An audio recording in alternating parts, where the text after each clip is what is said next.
नमस्कार विद्यार्थियों, बीए तृतीय वर्ष की क्लास में बीए पार्ट थर्ड राजनीति विज्ञान की क्लास में आप सभी का स्वागत है। बीए सेकेंड ईयर से आप सभी प्रोविजनल प्रमोट हुए हैं, अस्थायी रूप से प्रमोट हुए हैं।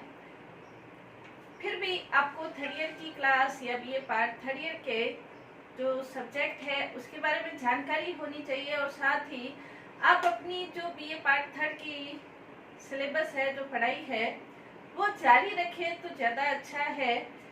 सेकेंड ईयर की क्लास, सेकेंड ईयर की परीक्षा जब होगी तब होगी, लेकिन थर्ड ईयर की भी पढ़ाई आपको जारी रख लेनी चाहिए। और इसीलिए आपकी बीए पार्ट थर्ड की प्रथम कक्षा में आप सभी का स्वागत है। राजनीति विज्ञान के आपके दो पेपर हैं। पहला पेपर पाश्चात्य राजनीतिक विचारक है और दूसरा पेपर अंतर्राष्ट्रीय संबंध, international relation, western political thinkers और इंटरनेशनल रिलेशन, ये आपके दो पेपर है। जो फर्स्ट पेपर है वेस्टर्न पॉलिटिकल थिंकर्स, उसके कुछ वीडियो मैंने अपलोड किए हुए हैं और कुछ वीडियो और अपलोड मैं कर दूंगी, तो सिस्टमेटिक तरीके से आपकी पढ़ाई चलती रहेगी। जो फर्स्ट पेपर है वेस्टर्न पॉलिटिकल थिंकर्स, इसकी जो 5 यूनिट है, हर यूनिट के अंतर्गत कुछ थिंकर्स है।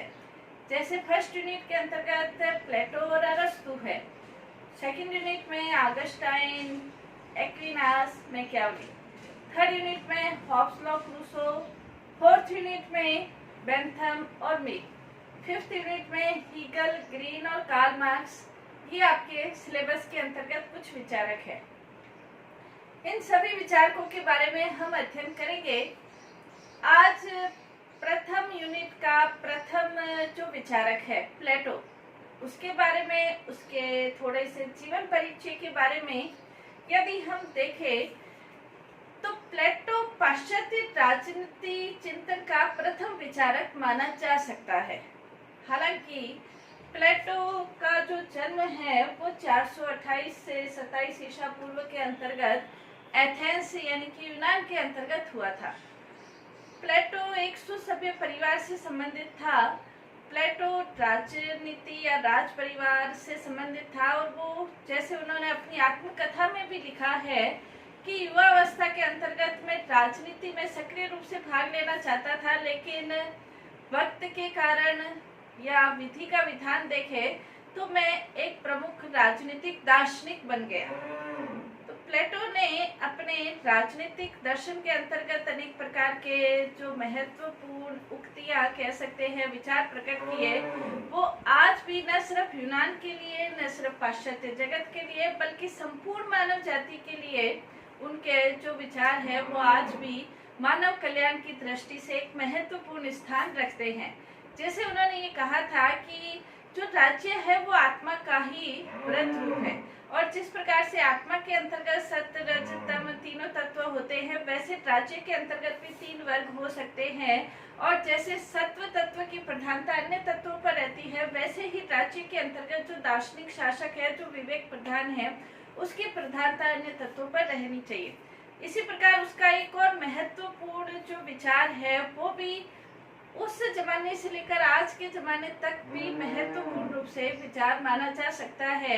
इसके अंतर्गत हम ये कह सकते हैं कि जैसे उसने ये कहा था कि राजनीतिक शक्ति और आर्थिक शक्ति का पृथक्करण होना चाहिए, और इन जो व्यक्ति राजनीतिक शक्तियों का प्रयोग करते हैं उन्हें आर्थिक शक्तियों से बिल्कुल भी पृथक रहना चाहिए। ये उस समय भी महत्वपूर्ण था, आज भी महत्वपूर्ण है, ताकि भ्रष्टाचार में लिप्त होने का, पदभ्रष्ट होने की आशंका कम रहे। तो ये प्लेटो के एक महत्वपूर्ण विचार कहे जा सकते हैं, जो कि मानव कल्याण के लिए जरूरी है। उस समय भी थे, आज भी है, संपूर्ण मानव जाति के लिए, न सिर्फ यूनान बल्कि संपूर्ण मानव जाति के लिए महत्वपूर्ण कहे जा सकते हैं। प्लेटो के जो गुरु थे वो सुकरात थे। हालांकि सुकरात में और प्लेटो में, दोनों में बहुत अंतर था। सुकरात एक साधारण शिल्पकार के पुत्र थे और प्लेटो राज परिवार से संबंधित थे। सुकरात ये मानते थे कि उनमें बुद्धि नहीं है, यानी कि वो ज्ञान को नहीं जानते, जबकि प्लेटो अपने आप को महान ज्ञानी समझते थे। इसके अलावा जो सुकरात है वो सुकरात का सभी को सम्मान देने का उनका दृष्टिकोण होता था, लेकिन प्लेटो सम्मान उन्हीं व्यक्तियों को देते थे जो सम्मान के योग्य है, सभी को सम्मान नहीं देते थे। सुकरात और प्लेटो में बहुत ज्यादा अंतर होते हुए भी जो सुकरात है वो देखने में सुंदर नहीं थे, व्यक्तित्व उनका प्रभावशाली नहीं था। प्लेटो का व्यक्तित्व भी बहुत प्रभावशाली था। कहने का तात्पर्य मेंटली और फिजिकली दोनों ही दृष्टि से दोनों में अंतर था, लेकिन फिर भी सुकरात से प्लेटो प्रभावित हुए और उनका ये कथन कि सद्गुण ही न्याय है, उनका एक कह सकते हैं एक महावाक्य बन गया था। और उन्होंने सद्गुण है, ज्ञान है, शासन एक कला है, इनके ऊपर गहन अध्ययन किया और अपने दार्शनिक विचारों को उल्लेखित भी किया। उस समय एथेंस के अंतर्गत जो था वो राजनीतिक व्यवस्था चल रही थी और सुकरात को विष का प्याला दिया गया था और उनकी मृत्यु हो गई थी। चूंकि जो प्लेटो थे वो सुकरात के महत्वपूर्ण शिष्य थे, इसलिए प्लेटो को भी एथेंस से भागना पड़ा था और वो मेगरा नामक स्थान पर आए थे। वहां उन्होंने अपना अध्ययन जारी रखा और उसके बाद जो 12-13 वर्ष का काल है वो अज्ञातवास उनका कहा जा सकता है। इस अज्ञातवास में उन्होंने कई विचारकों का अध्ययन किया, पुस्तकों का अध्ययन किया, चिंतन किया और दार्शनिक दृष्टि से वो एक दार्शनिक विचारक बन गए। अब वो अपने दार्शनिक विचारों को व्यवहारिक रूप में लागू करना चाहते थे और व्यवहारिक रूप में लागू करने के लिए उनका सिराक्यूज एक राज्य है, वहाँ दियो नामक व्यक्ति से उनका संपर्क हुआ और वो डियोनिसियस को ये चाहते थे कि उनका जो ज्ञान है, दार्शनिक राजा का जो ज्ञान है, क्योंकि सुकरात को जब विष का प्याला दिया गया था तो प्लेटो को ये लगा कि राजनीतिक व्यवस्था के अंतर्गत तब तक सुधार नहीं हो सकता जब तक कि राजनीतिक व्यवस्था दार्शनिकों के हाथों में नहीं आ जाए। या तो राजनीतिक व्यवस्था दार्शनिकों के हाथों में आ जाए या राजनीतिक दर्शन का अध्ययन करे तो राजनीतिक व्यवस्था में सुधार संभव हो सकता है। प्लेटो ये चाहते थे कि उनका जो ज्ञान है वो व्यवहारिक हो और इसीलिए उन्होंने डियोनिसियस को अपने ज्ञान का व्यवहारिक रूप से यानी कि दार्शनिक राजा वो बनाना चाहते थे। लेकिन डियोनिसियस के अनेक जो दरबारी थे वो चाटुकार थे और उनको ये लगा कि यदि ये दार्शनिक शासक बन गए, राजनीतिक सत्ता और आर्थिक सत्ता का पृथक्करण हो गया तो उनकी जो भौतिक सुख सुविधाएं हैं उनके ऊपर भी क्वेश्चन मार्क लग सकता है। इस कारण से उनके कान डियोनिसियस के कान भरने शुरू किए। प्लेटो को उन्होंने एक दास के रूप में बेच दिया। हालांकि प्लेटो का एक शिष्य था, उन्होंने उसके दासत्व पैसे देकर उनको प्लेटो को दासत्व से मुक्त किया। उसके बाद प्लेटो का जो जीवन है वो दर्शन का और अधिक चिंतन करने में बीता और इसी संदर्भ में उन्होंने अपनी एक एकेडमी की शुरुआत की 386 ईसा पूर्व के अंतर्गत। उनकी जो ये एकेडमी थी उसके अंतर्गत न सिर्फ प्रशासकों को शिक्षा प्रदान की जाती थी बल्कि शासन व्यवस्था में किस प्रकार के सुधार संभव हो इसके ऊपर भी अनेक लोग ज्ञान प्राप्त करने, शिक्षा प्राप्त करने के लिए आते थे। और इस एकेडमी के बाहर गणित और ज्यामिति की शिक्षा दी जाती थी महत्वपूर्ण रूप से। और इस एकेडमी के बाहर ये लिखा गया था कि गणित के ज्ञान से अनभिज्ञ व्यक्ति इस एकेडमी में प्रवेश नहीं करे। इस तरह का क्वेश्चन कई बार पूछा जाता है कंपटीशन एग्जाम में भी कि ये कहाँ लिखा गया था, तो ये प्लेटो की एकेडमी के बाहर लिखा गया था। इसके अलावा इस एकेडमी के अंतर्गत अन्य जो विषय है उसकी भी शिक्षा दी जाती थी, जैसे प्रशासन की कला है, ज्योतिष कला है, दर्शन है, ज्यामिति है, विज्ञान है। इन विभिन्न प्रकार के विषयों की शिक्षा यहाँ पर प्रदान की जाती थी। तो प्लेटो का ये जीवन एकेडमी की शिक्षा के अंतर्गत बीत रहा था। फिर जो सिराक्यूज राज्य था उसके अंतर्गत जो डियोनिसियस था द्वितीय, उसने गद्दी प्राप्त की और फिर उस प्लेटो को ये रिक्वेस्ट की कि उसे शिक्षा प्रदान करने के लिए आए, वो उसके शिक्षा प्रदान करे, दार्शनिक शासक उसे बनाए। प्लेटो अपनी आत्मकथा में लिखते हैं कि हालांकि मेरा मन नहीं था, लेकिन फिर भी चूंकि मुझे ज्ञान को व्यवहारिक रूप में परिणत करना था, इसलिए मैं वहां वापस गया। ये करीब 367 ईसा पूर्व के अंतर्गत सिराक्यूज की यात्रा उन्होंने फिर की, लेकिन फिर भी डियोनिसियस को दार्शनिक शासक नहीं बना सके। इसके बाद 361 ईसा पूर्व में फिर उनको संदेश भेजा गया।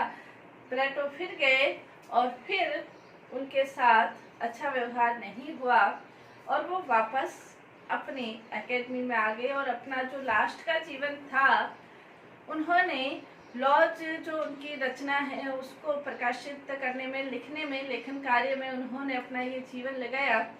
कहने का तात्पर्य आदर्श राज्य की खोज के लिए जो दार्शनिक शासक बनाना था, वो बनाते बनाते अंत में वो कानून की लाठी के सहारे उन्होंने अपना चिंतन शुरू किया।